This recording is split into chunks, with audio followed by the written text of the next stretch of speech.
Bismillahirrahmanirrahim. Assalamualaikum warahmatullahi wabarakatuh. Selamat pagi teman-teman, selamat hari Sabtu, happy weekend semuanya. Dan alhamdulillah hari ini Kabupaten Magetan dan beberapa kabupaten di Karesidenan Madiun sudah memasuki level 2 PPKM. Yeay. Prestasi ya, oke. Dan saya ingin menanyakan ke teman-teman pagi ini, sudahkah kamu sarapan pagi ini? Namira sudah sarapan shake belum? Sudah.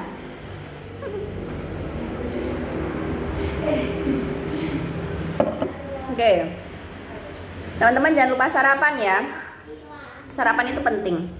Jadi kemarin saya juga melihat beberapa referensi YouTube dan beberapa buku bacaan bahwasanya sarapan yang baik itu bukan yang tinggi karbohidrat. Jadi selama ini kan teman-teman sarapannya cenderung nasi ya atau roti. Jadi sarapan yang baik itu satu, yang mengandung nutrisi tinggi, dua, mengandung serat tinggi, dan tiga, protein tinggi. Tidak ada di situ yang menyebutkan berkarbohidrat tinggi. Karena apa? Karena ketika pagi Anda itu diawali dengan sarapan yang karbohidratnya tinggi, akan membuat Anda jadi gampang ngantuk ya, karena karbohidrat yang tinggi akan mengalirkan gula darah ya, sehingga gula darah naik, efeknya adalah teman-teman ngantuk. Selain itu, sarapan dengan karbohidrat atau gula yang tinggi itu menjadi pencetus penyakit yang namanya diabetes tipe 2. Hati-hati. Oke, bahasan saya pagi ini aku ingin membahas tentang falsafah nutrisi global atau bagaimana kita menyeimbangkan nutrisi harian kita. Oke, teman-teman. Ada dua golongan besar nutrisi, ya, ini ada makro dan mikronutrisi. Makro itu kan besar ya, kalau mikro itu kecil. Artinya kalau makronutrisi itu nutrisi yang dibutuhkan oleh tubuh kita dalam jumlah yang banyak. Di sini ada 3, ya, ini ada karbohidrat, protein, dan lemak. Tuh, seratnya di mana, coach? Seratnya ternyata masuk di dalam kategori karbohidrat, teman-teman. Sehingga artinya kalau teman-teman itu memang ingin skip nasi di dalam menu jenengan, bisa dengan menggantinya dengan sayur dan buah. Karena sayur dan buah pun juga sumber tenaga di situ karena ada gulanya ya, teman-teman ya. Nah, di situ kita membutuhkan karbohidrat berapa persen? 40%. 40%. Jenis karbohidrat yang paling mudah kita temui ya, ini ada nasi, ada ketela, jagung, kentang ya. Terus di sini juga sayur-sayuran ya, sayur-sayuran dan buah juga masuk kategori karbohidrat. Oke, ini saya punya gambarnya, kebaca nggak? 40% karbohidrat, di sini seratnya masuk di dalam bundaran karbohidrat. Dan kita butuh serat sekitar 25 gram dalam satu hari ya, teman-teman ya. 25 gram. Oke. Terus kita juga butuh protein. Ya, proteinnya berapa persen? 30%. Jadi komposisi karbohidrat itu lebih tinggi karena fungsi karbohidrat itu sebagai zat pembangun ya, sebagai sumber tenaga atau energi kita, juga sebagai sumber tenaga untuk otak kita berpikir. Jadi teman-teman kalau kurang karbo biasanya lemot ya, lemot mikirnya. Oke, kita juga butuh protein sebanyak 30%. 30%. Protein sumbernya ada di mana? Ya, ada protein nabati, ada protein hewani.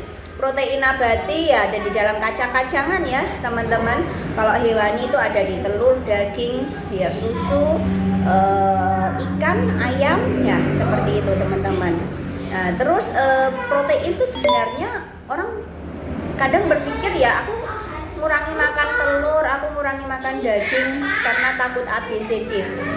Sebenarnya mereka nggak salah, teman-teman. Yang salah adalah sebenarnya cara memasak kita. Mungkin menambahkan santan di sana atau menambahkan minyak di sana, sehingga yang harusnya sehat jadi nggak sehat ya, teman-teman. Bisa dimengerti ya, ini ya, telur nggak ada salahnya dengan telur, ayam dan sebagainya. Tapi kulitnya ayam kalau bisa dibuang karena kulit ayam juga mengandung lemak. Oke, protein, berapa kebutuhan protein manusia dalam satu hari? Paling tidak per 1 kilo itu butuh 1 gram protein. Atau gampangnya kita pakai anatomi tubuh aja. Jadi berapa kebutuhan protein harian kita? Perhatikan telapak tangan Anda. 1 telapak tangan Anda ini adalah kebutuhan harian protein Anda minimal dalam satu hari. Kalau karbo tadi coach, kalau karbo tadi pakai aturan kepalan tangan. Jadi satu hari itu paling enggak satu begini minimal ya. Kalau lebih dari ini ya bisa jadi obesitas nanti. Segini teman-teman. Satu porsi. Terus kita juga butuh makronutrisi yang ketiga, yakni ada lemak. Tadi kan ada karbohidrat, protein, dan terakhir adalah lemak. Loh, lemak kok dibutuhkan? Iya dong lemak, tapi yang jelas sumber lemak yang baik. Kita butuh 30% teman-teman, hati-hati ya. Kita butuh 30%. Lemak yang apa? Lemak, sumber lemak yang baik itu ada di omega 3. Jadi biasanya kalau kita sudah makan protein itu sudah plus lemaknya biasanya ya kan. Kita makan ikan, di situ ada minyak ikannya. Kita makan telur, di situ juga ada lemaknya.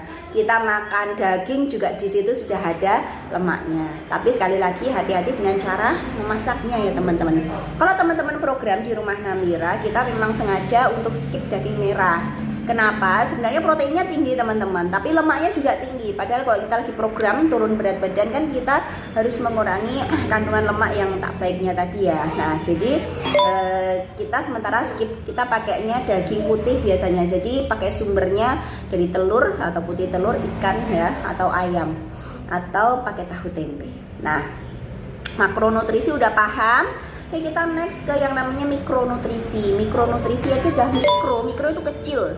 Jadi nutrisi yang dibutuhkan tetap harus dibutuhkan tubuh kita dan harus terpenuhi, tapi jumlahnya itu kecil, jumlahnya itu sedikitnya. Tapi kalau kita kekurangan maka juga akan mengganggu metabolisme tubuh kita. Mikronutrisi itu adalah apa? Vitamin dan mineral. Ada 114 jenis makro dan mikronutrisi yang dibutuhkan oleh tubuh kita ya. Vitamin mulai dari A, B, C, D, B kompleks ya. A, B, C, D, E, B kompleks. Vitamin F nggak ada. Fitonutrisi adanya, fitonutrisi. Terus kita juga butuh mineral. Mineral itu ada zat besi, mangan, krom, kalsium ya, dan sebagainya. Sehingga teman-teman hati-hati di dalam piring sehat teman-teman tuh harus paling tidak memenuhi kebutuhan makro dan mikronutrisi tersebut. Itulah butuhnya kita sekarang, pemerintah kan sedang menggalakkan yang namanya keanekaragaman pangan. Jadi kalau makan tuh jangan itu aja, jangan sukanya nasi sayur bayam ya segitu aja, atau sukanya cuma nasi putih sama sambal sama tempe itu aja. Enggak teman-teman, coba divariasikan sayur-sayurannya, berwarna-warni. Semakin berwarna-warni makanan kita, maka semakin tercukupi kebutuhan makro dan mikronutrisi kita. Jangan sukanya ayam ya ayam, terus ya sekali-kali diganti telur, diganti ikan ya, diganti daging sekali-kali ya. Oke, sudah mulai paham ya teman-teman. Dan luar biasanya alhamdulillah saya sudah hampir 7-8 tahun ini sudah mengganti sarapan saya yang dulu sarapannya selalu nasi pecel, kadang juga nasi goreng atau mie goreng ya, pokoknya karbo tinggi lah, dengan nutrisi seperti ini. Ini penyajiannya nggak harus dalam di blender dengan buah atau jadi smoothie seperti ini, enggak sih teman-teman. Kalau teman-teman pinter bikin waffle juga bisa, dibikin puding juga bisa ya, berbagai macam ya. Terus kebetulan aku sukanya yang praktis di blender dengan buah ya, kadang saya kasih susu low fat ya.